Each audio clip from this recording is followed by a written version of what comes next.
होती है कि वो शुरुआत तो बहुत छोटे स्तर पर होता है, बहुत थोड़े से लोग वहां पर आते हैं, क्योंकि इस संसार में लोग इतने व्यस्त हैं। कोई अपने घर में व्यस्त है, कोई अपनी दुकान पर व्यस्त है, कोई सोचता है कि आज संडे है तो आज विश्राम किया जाए, कुछ और इम्पोर्टेंट काम देख लेंगे। पर कुछ चीजें ऐसी होती हैं जिसके लिए आपको वक्त निकालना पड़ता है और आवश्यक भी है। लेकिन सत्संग ऐसा है जिसके लिए आपको वक्त निकालना नहीं है, आपको अपना जीवन उसमें रखना है। जब हम सत्संग में अपना जीवन पूरी तरह से डुबो देते हैं, या ये कहीं हम स्नान कर लेते हैं सत्संग में, तो फिर ऐसी ध्वनियां, अनहद नाद, जिस प्रकार ये मंत्रों के उच्चारण चल रहे हैं यहाँ पर, इसी प्रकार वो अनंत ध्वनि हमारे भीतर 24 घंटे निरंतर जो विद्यमान है वो हमें सुनाई देने पड़ती है। और सत्संग की सबसे सुंदर खूबी एक ये भी है कि सत्संग तो सही मायने में थोड़े से लोगों के साथ ही होता है। भीड़ के साथ तो चुनाव होते हैं, वोट मांगे जाते हैं, बहुत बड़ी बड़ी रैलियां होती हैं, पर सत्संग में तो केवल वही आ पाता है जिसको बुलाया जाता है, जिसको आदेश होता है। और ये स्थिति देखकर मैं बहुत प्रसन्न भी हूं, जो आए हैं उनको देख के बहुत प्रसन्न हूं। और जो पंक्ति के अंदर जो खाली स्थान मुझे रिक्त दिखाई देते हैं, जहां पर कोई बैठा नहीं है, उन स्थानों को देखकर बहुत दुखी भी हूं। एक पीड़ा सदैव से मन में रहती है। एक ऐसा प्रसाद जो उस परमपिता परमात्मा की असीम कृपा से मुझे अनुभव हुआ, मुझे जो प्राप्त हुआ, और जो आदेशानुसार इस प्राप्त रस को, इस प्राप्त अमृत को जन जन तक पहुंचाने का जो एक दिव्य कार्य मुझे प्राप्त हुआ, वह कार्य मैं तो अपनी ओर से पूरी तरह से कर रहा हूं। और जो यहां पर मौजूद हैं, जो यहां पर एक संकल्प के साथ, एक बीड़ा लेकर जो यहां पर आए हैं, वो तो इसको ग्रहण करेंगे ही करेंगे, इसमें तो कोई संशय है ही नहीं। परंतु जो यहां पर उपस्थित ना हो पाए किसी भी कारण से, उन तक भी ये दिव्यता पहुंच सकती थी, उन तक भी वो कृपा पहुंच सकती थी, उन तक भी वो अमृत पहुंच सकता था। पर एक प्रमाद के कारण, एक आलस्य के कारण, या यूं कहे कि जिसको हम जीवन में महत्व नहीं देते, उन चीजों को हम जानना भी नहीं चाहते और उनके बारे में बात भी नहीं करना चाहते। या अगर हम थोड़ा जानना भी चाहते हैं, थोड़ा बात भी करना चाहते हैं, तो हमारी जो महत्वाकांक्षाएं हैं, हमारी जो इच्छाएं हैं, हमारी जो वासनाएं हैं, वो हमें कहीं ना कहीं रोक लेती हैं। जैसे आज रविवार का दिन है, बहुत लोगों की वासना होगी कि बिस्तर से उठे ही ना। इंग्लिश में एक टर्म है ऑटोफाइल। ऑटोफाइल उन व्यक्तियों को कहा जाता है जिनको बिस्तर में रस आता है, जो बिस्तर से उठना नहीं चाहते। उसमें भी एक प्रकार का रस है, कुछ एलिमेंट्स उसमें भी ऐसे मौजूद होते हैं जो हमारे ब्रेन को एक सुकून देते हैं, एक प्लेजर देते हैं, एक मोमेंटरी प्लेजर देते हैं। पर वो जो प्लेजर है, वो जो एक रस है, वो आनंद नहीं है। वो क्षणिक मात्र की एक जो एक कुछ रसायन है, कुछ केमिकल्स हैं, वो हमें प्राप्त तो होते हैं, वो मिलते तो हैं, लेकिन वो चिरस्थायी नहीं है, वो लॉन्ग टर्म नहीं है, सस्टेनेबल नहीं है, बहुत क्षणभंगुर है, कुछ मोमेंट के। पर लेकिन अगर चिरस्थायी आनंद चाहिए तो उसके लिए तो सत्संग का सहारा लेना ही होगा। ये ऐसा है कि बरसात में हम निकलते हैं, बंबई शहर में बहुत बारिश हो रही है, बरसात में निकलते हैं तो अगर भीगना है तो छाता तो हटाना ही होगा, छाता तो बाधा है। इसी प्रकार जो मोमेंटरी प्लेजर्स हैं, चाहे वो सोने में रस हो, चाहे वो एक आलस्य हो कि जो मेरे निवास से, जो मेरे घर से उस स्थान तक पहुंचने की दूरी है, उसको तय करने के बीच में जो एक आलस्य है, एक प्रमाद है, एक नासमझी है, एक मूर्ता है, एक जड़ता है, उससे ऊपर उठने के लिए तो आपको एक दृढ़ संकल्प तो करना ही होगा। और दृढ़ संकल्प वही कर पाते हैं जिनके हृदय में प्यास है। सत्संग प्यासों के लिए है। जिस प्रकार रेगिस्तान में घनघोर गर्मी के बीच एक बूंद पानी मिल जाए, इस चाह के साथ जब यात्री चारों दिशाओं में भटक कर देखता है और उसे जल प्राप्त नहीं होता, तो वो खोजता है, भटकता है, तड़पता है। और केवल उस क्षण में यदि उसका विचार मापा जाए, उसका यदि दिमाग पढ़ पाए हम लोग, उसकी जो इच्छा है, जो उसकी वासना है, जो उसकी डिजायर है उस वेरी मोमेंट में, अगर हम उसको वो देख पाए, तो केवल वहां पर जल और जल ही दिखाई देगा। क्योंकि यदि प्यास लगी हो और कंठ सूखा हो, तो जल की बातें करने से, जल के बारे में चर्चा करने से, जल की तस्वीर भी देखने से प्यास बुझ नहीं पाती। प्यास बुझाने के लिए तो जल के निकट ही नहीं, अपितु जल में उतरकर उसको पिया जाना चाहिए।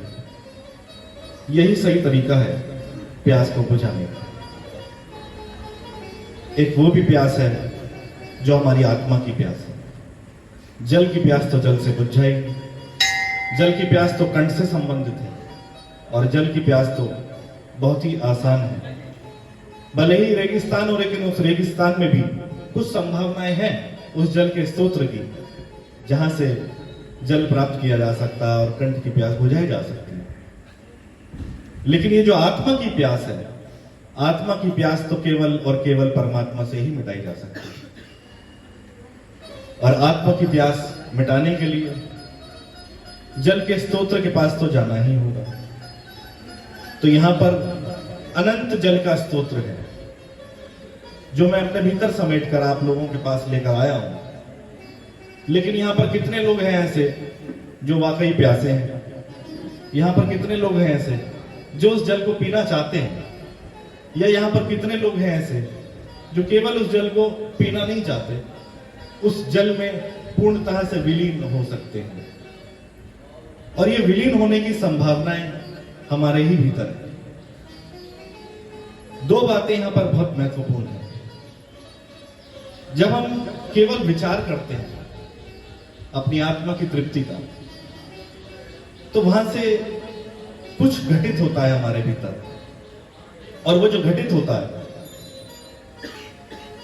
वो इस बात का सूचक है कि जब ये प्यास है तो इस प्यास को बुझाया भी जा सकता है। जब ये संभावना मिली है कि हमारे समक्ष परमात्मा प्रकट हो सकता है, और परमात्मा को प्रकट करने का केवल एक ही उपाय है, और वो है सत्संग का उपाय। जब हमारे समक्ष सत्संग प्रकट हो सकता है, तो हम क्यों वंचित रहे उससे जो हमें मिला ही हुआ है? कुछ ऐसा नहीं है जो हमसे छूटा है, बल्कि बहुत कुछ ऐसा है जो हमें प्राप्त हुआ है। और जो हमें प्राप्त हुआ है वो दिख नहीं रहा है। क्यों नहीं दिख रहा है? क्योंकि वो देखने वाली आंखें, जो देखने वाली आंखें, ये मैं दो आंखों की बात नहीं कर रहा, जो दो आंखें हमें प्राप्त हुई हैं। मैं उन देखने वाली आंखों की बात कर रहा हूं जो आंखें हमारे भीतर है, जिन आंखों से बाहर का नहीं, इस भौतिक संसार का नहीं, इस मृत्यु लोक का वो जड़ पदार्थ नहीं जो यहां पर विद्यमान है, बल्कि इन दोनों आंखों से वो देखा जा सकता है जो हमारे भीतर ही विद्यमान है। और यदि इस बात को हम ठीक से समझ लें और इस बात को हम गहरे में उतार लें, तो जो भीतर दो आंखों से देखा जाता है वो केवल परमात्मा का ही दर्शन है। और आत्मा के पास ही वो संभावना है कि वो परमात्मा का दर्शन कर सकता है। आज एक बहुत ही अनूठा दिन भी है। कुछ समय पहले मेरे मन में ये जिज्ञासा हुई कि ये जो भक्ति रस है, ये भक्ति रस कहां चला गया। ये जो भक्ति रस है, इस रस के बारे में हम सभी ने बहुत सुना है, हम सभी ने बहुत इसके बारे में बात की है, लेकिन वो भक्ति कहां चली गई जो भक्ति अनंत 100 साल पहले हमारे ही पूर्वजों ने, बुद्धिजीवियों ने अनुभव की थी। और ना कि केवल अनुभव की थी, उस भक्ति का वो हिस्सा थे। आज जो भक्ति वो हमें देखने को नहीं मिलती, तो मन में ये प्रश्न आया कि ऐसा क्या किया जाए जो ये भक्ति चारों दिशाओं में, प्रत्येक स्थान पर, प्रत्येक मानव जाति के बीच पहुंचकर उसके हृदय को स्पर्श कर पाए। तो फिर उसका उत्तर भी स्वयं के भीतर से आया कि पुनः उस भक्ति आंदोलन को जागृत किया जाए, उस भक्ति रस को पुनः एक बीज की भांति सबके हृदय में बोया जाए, जहां से एक बहुत विशाल वृक्ष हमारे समक्ष प्रकट हो पाए। बहुत बड़ा विशाल वृक्ष यदि हम अपने जीवन में देखना चाहते हैं तो उसके लिए बीज तो डालना ही होगा और भूमि देखनी होगी, चित्त की भूमि। यदि चित्त की भूमि ठीक हो और वहां पर बीज डाल दिया जाए तो फिर उस वृक्ष को बड़ा होने से कोई नहीं रोक सकता। फिर तो वो वृक्ष बड़ा होगा ही होगा, फिर उस वृक्ष को बड़ा होना ही है। और ना कि केवल बड़ा होना है, उस पर फल भी आने हैं। लेकिन उस बीज को बोने के लिए श्रद्धा चाहिए, श्रद्धा और विश्वास। श्रद्धा और विश्वास जब हमारे बीच पूरी तरह से उतर जाते हैं, तब वहां से जन्म होता है ज्ञान का। श्रद्धावान लभते ज्ञान। जिसमें श्रद्धा है उसमें तो ज्ञान लदा ही रहता है। यह ऐसा है कि जैसे एक फलदार वृक्ष को यदि आप ठीक से ध्यान से देखें तो आप देख पाएंगे कि पूरी तरह से फल नीचे की ओर झुके हैं। और वो जो फल नीचे की ओर झुके हैं वो सूचक है हमारी आर्द्रता का, हमारी विनम्रता का, हमारी सूक्ष्मता का, हमारे देने के भाव का। जिस प्रकार फल में वो देने का भाव है कि पेड़ पर लदा होने के बावजूद भी वो नीचे की ओर झुका हुआ है, ऐसे ही यदि हमारा मन भी आस्था, भक्ति, विश्वास और श्रद्धा, इन 4 गुणों से पूरी तरह से यदि लग जाए तो हम भी देने के कुछ काबिल बन जाते हैं। हमारे भीतर भी जो संभावनाएं हैं वो जागृत हो जाती हैं। तो आज से हम एक संकल्प ले रहे हैं कि 7 शहरों में इस भक्ति आंदोलन की हम शुरुआत कर रहे हैं, और जिसकी शुरुआत हम बंबई शहर से कर रहे हैं। ये क्षेत्र है तारकेश्वर क्षेत्र। तारकेश्वर महादेव का ये मंदिर है। ये अपने आप में बहुत अनूठा है, बहुत अलौकिक है। और जिस प्रकार यहाँ के प्रेमी जनों ने निमंत्रण दिया, तो एक क्षण भी ये सोचना नहीं पड़ा कि कब, क्या, कैसे। यदि विचार आया तो ये आया कि इसी क्षण, क्योंकि सुंदर वस्तुओं को घटित करने के लिए समय नहीं देखा जाता। यदि कुछ अशुभ मन में आए, किसी का अहित करने का मन हो, किसी का बुरा करने का मन हो, या मन में कोई ऐसा भाव आए कि मुझे किसी के साथ गलत करना है, तो उसके लिए घड़ी जरूर देख लेना।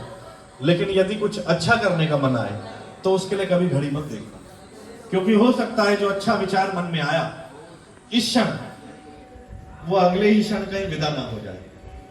इसलिए यदि जो क्षण हमें प्राप्त है ये परमात्मा का प्रसाद है। परमात्मा का प्रसाद ग्रहण करने के लिए समय नहीं देखा जाता। इसलिए ये जो समय है, ये जो सुनिश्चित किया गया, ये सबसे उत्तम समय है। और मैं बहुत प्रसन्नता पूर्वक, बहुत आनंदित हूं ये देखकर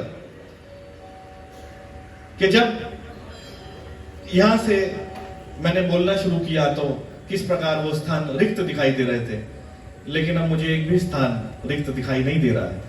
तो ये उस परमात्मा की कृपा है, वो भगवती कृपा है जो सारे रिक्त स्थानों को भर देती है।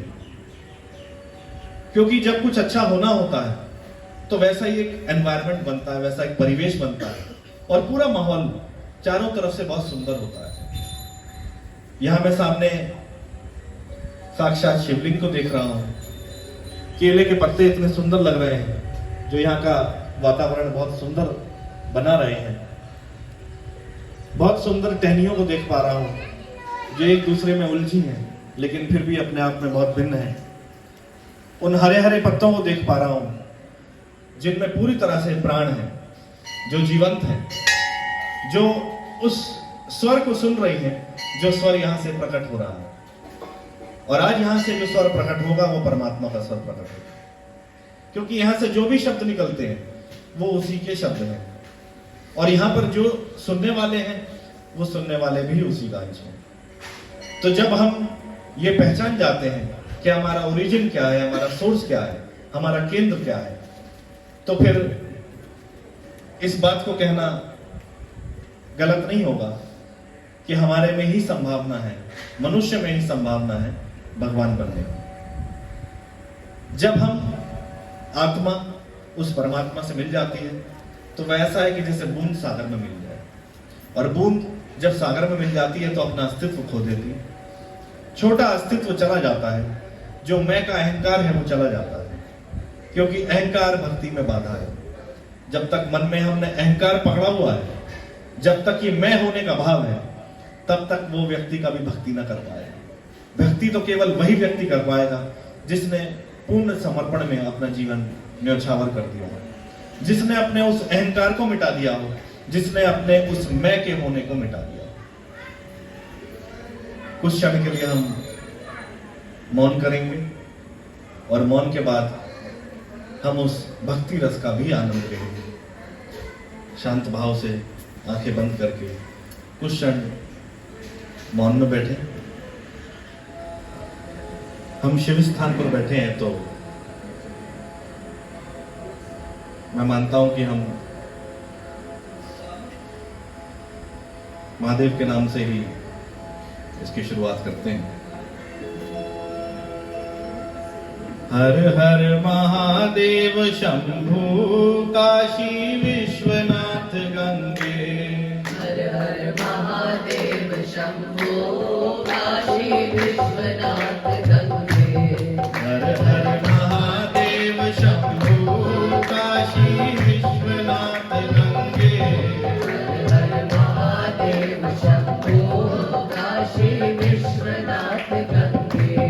हर हर महादेव शंभु काशी विश्वनाथ गंगे। हर हर महादेव शंभो काशी विश्वनाथ गंगे। काशी विश्वनाथ गंगे बाबा अमरनाथ गंगे। काशी विश्वनाथ गंगे बाबा अमरनाथ गंगे। काशी विश्वनाथ गंगे बाबा अमरनाथ गंगे। काशी विश्वनाथ गंगे बाबा अमरनाथ गंगे। हर हर महादेव शंभो काशी विश्वनाथ गंगे। हर हर महादेव शंभो काशी विश्वनाथ गंगे। हर हर महादेव शंभो काशी विश्वनाथ गंगे।